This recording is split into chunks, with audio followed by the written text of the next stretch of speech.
When did that law become law, that one you're talking that about? was passed many, many years ago, and one of the guys who helped us do that was Terrence Tom. And I spoke to him about it the other day because I reminded people that he had had something to do with that, and it was very, very beneficial, and he felt good about the fact that in the Higa case, it had had something to do with it had been a very major factor in getting a fairly easy and straightforward conviction. So it's a good message to lawmakers that what they do actually does have consequences, and it could have consequences way in the future. Could you imagine if that particular case didn't have that law and this guy had been convicted of manslaughter? Can you imagine the outcry that there would have been? That could happen in other jurisdictions where they don't have the kind of good laws that we have. We're getting worse results because we don't have the kind of good law that Illinois has. So there's no excuse for us not going to this.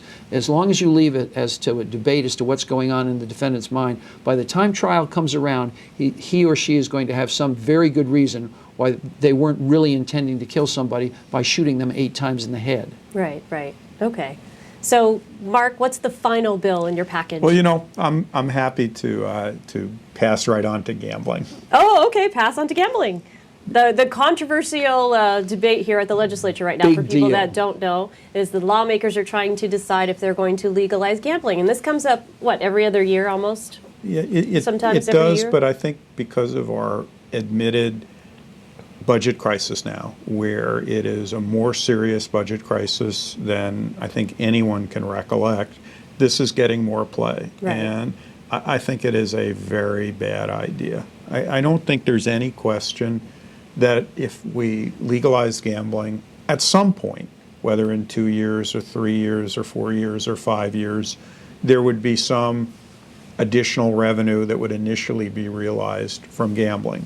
Whether there would be any long-term actual economic benefit from it, just in terms of revenue going in, is much more questionable. But my opposition to gambling isn't based on whether it'll increase our coffers or not. I think in virtually every place that has brought in gambling, it has increased crime, it has increased corruption, and it has involved taking money from the people in society who can absolutely least afford it. We and Utah are the only states in America with no legalized gambling of any kind. And once you open that Pandora's box, you can't close it again. Once you have gambling, as a practical matter, you have it forever.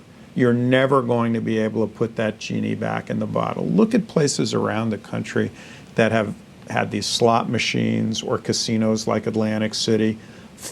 It's, to me, virtually impossible to find any city the size of Honolulu or any state that would come in and say, this has been great for us. We have these thousands of slot machines, or we have table gambling, and look what it's done.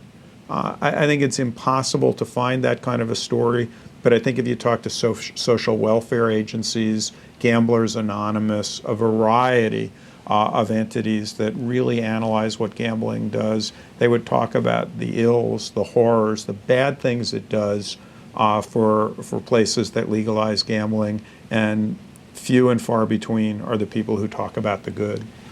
I analogize this to somebody who has an immunity disease, a disease of their immunity.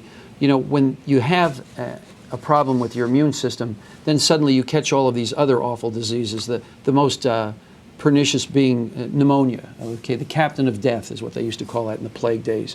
And that's exactly what's going on right now. Because we have problems financially, suddenly ideas that we were willing to reject when we didn't have the type of fiscal woes that we have are now being put forth. And it's not just gambling. I mean, gambling is a good example of what we shouldn't have.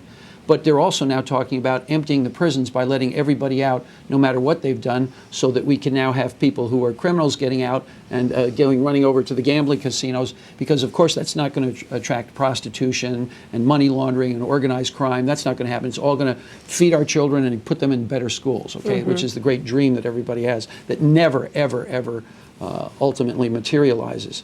So it's a really rotten idea. It's being considered now, and it's only being considered because we have such a lousy economic situation, and it is not only no solution, it will ultimately create more problems than it's worth. So who's pushing for gambling?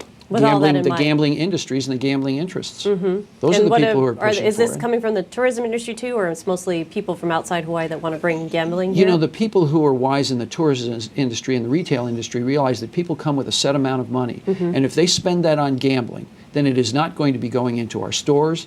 It's not going to be going into our tourist industries. It's not going to be going into entertainment. It's going to be having them in this building where you can't tell whether it's night or day, tossing away their money and getting nothing of value from Hawaii in return. You know, I think this point that Peter makes too about some of the bills that are being heard.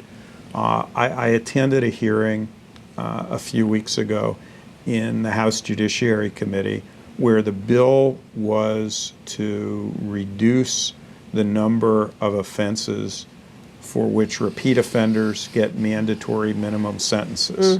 And just these are people who had been convicted previously once, twice, 2, 3 times, 4 times, 5 times, who are convicted again of a felony. And the bill was to reduce the amount of time they have to spend in jail without parole.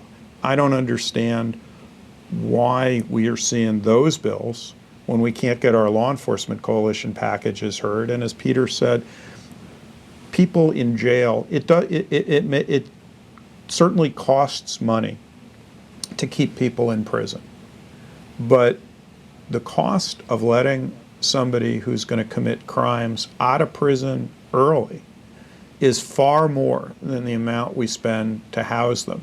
I mean, at a lot of these hearings, you have people come in and say that putting people in jail never does anything good for society. It's just not true.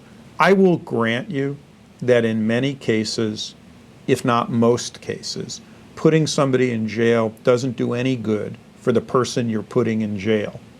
But for the people who won't be victims of this guy because he's in jail, you're doing a world of good. And I believe, and I wouldn't want to get into a battle of statistics, because the fact is you can make statistics say anything. But to me, one of the reasons why Honolulu is one of the safest cities in the country is because we have more people in jail now than we did 4 or 5 or 10 years ago.